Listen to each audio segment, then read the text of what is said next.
అనగనగా ఒక అడవిలో ఒక పాము ఒక పిల్లి కలిసి ఉండేవి. పాము పేరు కాళీయుడు. తన బలం గురించి ఎప్పుడూ గొప్పలు చెప్పుకుంటూ ఉండేవాడు. మీనాక్షి చాలా తెలివైనది, శాంతంగా ఉండేది. ఒకరోజు కాళీయుడు మీనాక్షితో అన్నాడు, నా విషం ఎంత ప్రమాదకరమైనదో, ఈ అడవిలో నాకంటే బలవంతుడు ఎవరూ లేరు. కాళీయుడు, బలం ఒక్కటే ముఖ్యం కాదు, తెలివి, దయ కూడా ముఖ్యమే కదా.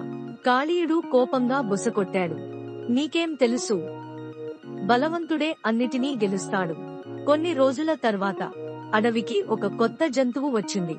ఒక పెద్ద పులి. పులి చాలా బలంగా ఉంది. అడవిలోని జంతువులన్నింటినీ భయపెట్టడం మొదలుపెట్టింది.